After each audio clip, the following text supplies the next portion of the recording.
The C1 was a remarkable TV, best-in-class video and features. So when LG announced and released the C2, I had to check it out. So in this video, we're going to go over the LG C2 and see is it any better than the first gen and is it worth the upgrade. So first we're going to do an unboxing, and then I'm going to show you what the TV looks like and some of its features and what's also different from the LG C1. So let's go ahead and remove the main box to reveal the actual TV. This is a 65-inch. So as you can see, it's rather large. So let's go ahead and remove the styrofoam and such out of the way. If you're going to get the C2, I highly recommend getting the 55 or 65-inch version, because the others do cut some features, like the 48-inch. So if you're gonna spend the money, you might as well get the TV with all the features, because those features are what makes this TV a lot better than the C1. So just keep that in mind. So there's the stand. As you can see, it's significantly smaller if you have the first gen or seen it. So they definitely improved that.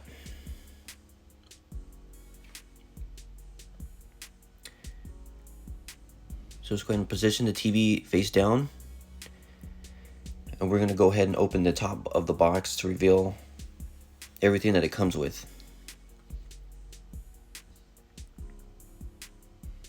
So like the first generation, everything's up top. So we're going to go ahead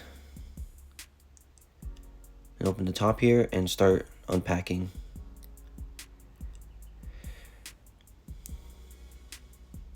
Okay, so this piece here is the back panel. So just like the first one, you attach it to the base plate and then to the back of the TV. So that's what it looks like. We'll set it up too when it gets to that point.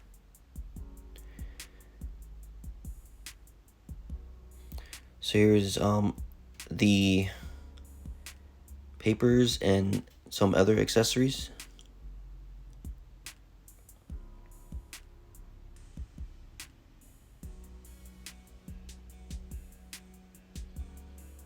And once again, we'll go over everything that's in there.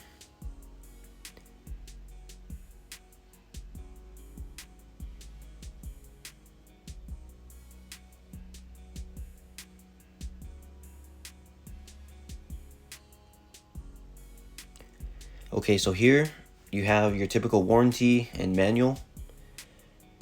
You also have how to set it up in here, so if you want to read that, you can. But in this video, I'll go over how to install the TV on the base plate and all the ports and stuff. But those papers will tell you all that information.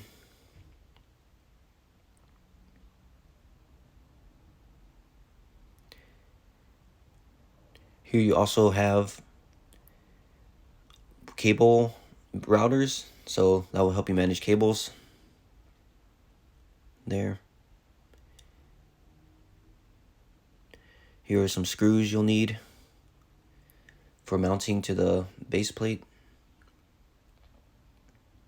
This piece here is the IR sensor. So you'll connect this to the back of your TV and then place the dome sensors in a visible spot. This will allow your controller to use the magic function accurately.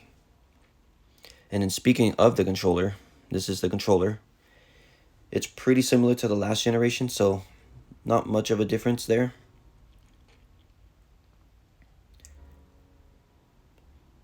So that's what it looks like. It's pretty similar. So if you have the last generation, not much has changed. And of course, it comes with 2 AA batteries, so make sure you don't lose those.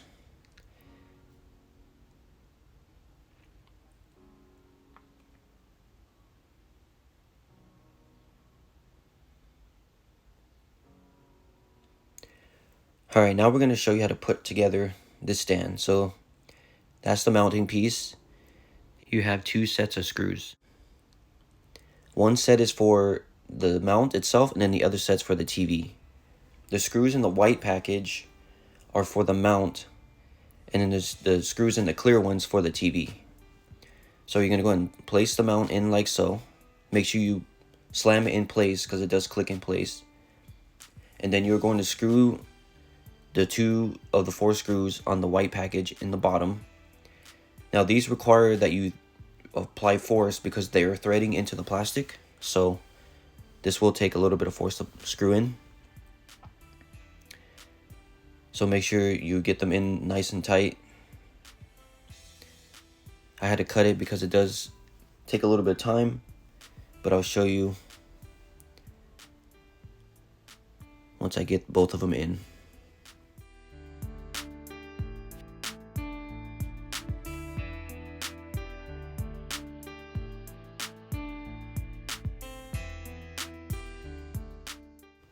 Alright, so as you see the 2 screws there, now you're going to flip it over and screw in the back side. So it goes underneath the 2 holes there. So the same thing, it's going to require a lot of force. And you just screw them in as tight as you can.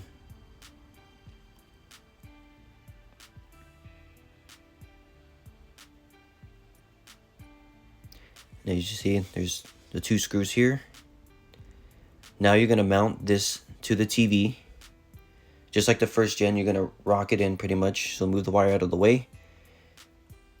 And then you're going to take the 4 screws out of the plastic, clear one, and then of course put them in the 4 corners and screw those in.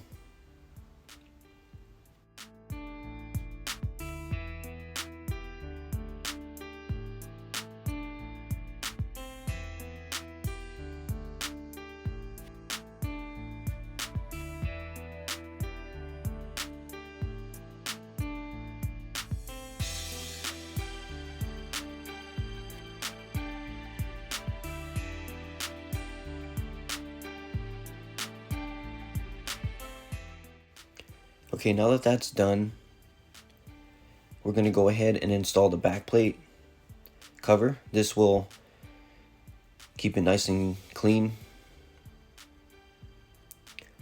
So we'll go ahead and grab that piece.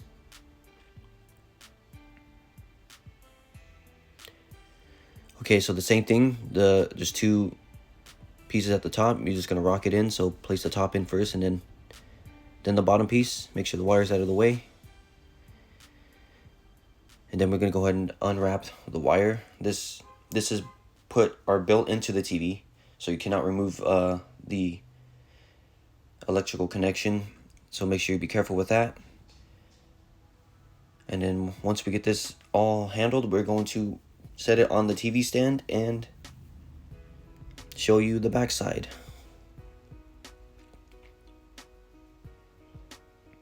Okay, we're going to quickly connect the IR sensors before we show off the ports. So let's go ahead and do that now. So the ports are as follow. You have 3 USB ports. One is a C, 4 HDMI ports. You have one that's an ARC port, so that's high quality audio only. Then you have optical in. You have this special port that I don't have any information on. And then you have a coaxial connection. So it's quite a bit of ports. It's just about the same as last year, I believe. So not too bad. Now we're going to turn the TV on and go through the setup process.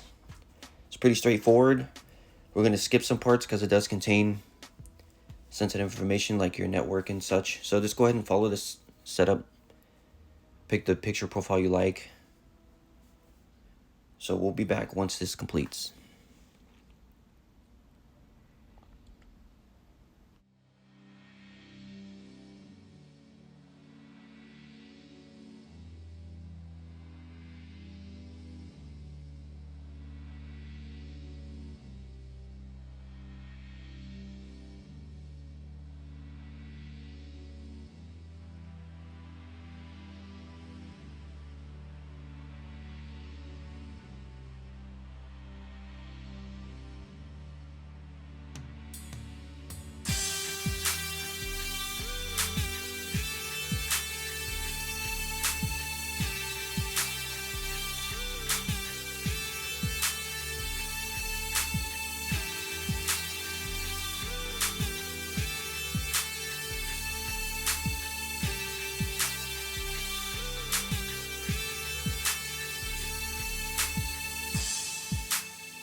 Okay, so we just completed setup. So now it's going to display a wallpaper just like the original does. But we're going to turn on the PlayStation 5 and go through that menu. So the features of this TV are that the bezels are thinner and it does get brighter. Those are the noticeable features. So we're going to try our best to showcase that using the PlayStation menu. So let's see if we can do that. So after looking back on the video, it doesn't really show well in the footage, but I can tell you for sure it does get brighter compared to the first generation. So that is noticeable. If you're in an environment where you need a little bit more brightness, this definitely will help you in that regard. So now we're going to go ahead and look at the video output. It's all the same. It does 4K 120, has HDMI 2.1, all the Dolby Vision and HDR 10 and such. So everything is still here. It just runs it better and smoother. It does support VRR as well, so that will help you a ton as well. As you see, the video output still 4K 60 on the PlayStation. We also go to the audio settings here because we do have an HDMI eARC connection established, but it doesn't show up here on the PlayStation. So we're going to go to the TV, as you see, and show you that it is connected. So this is where to find it if you want to set it up. But you connect your ARC device, go to this setting, and then as you see by default it is active, but you can turn it on or off.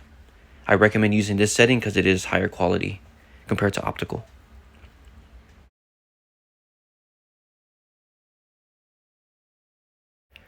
Okay, I'm going to try and showcase the bezels here. So compared to the first one, it's not really noticeable.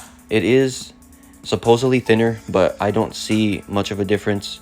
They're both really thin, so it's not a big deal. You're not gonna really notice it, to be honest.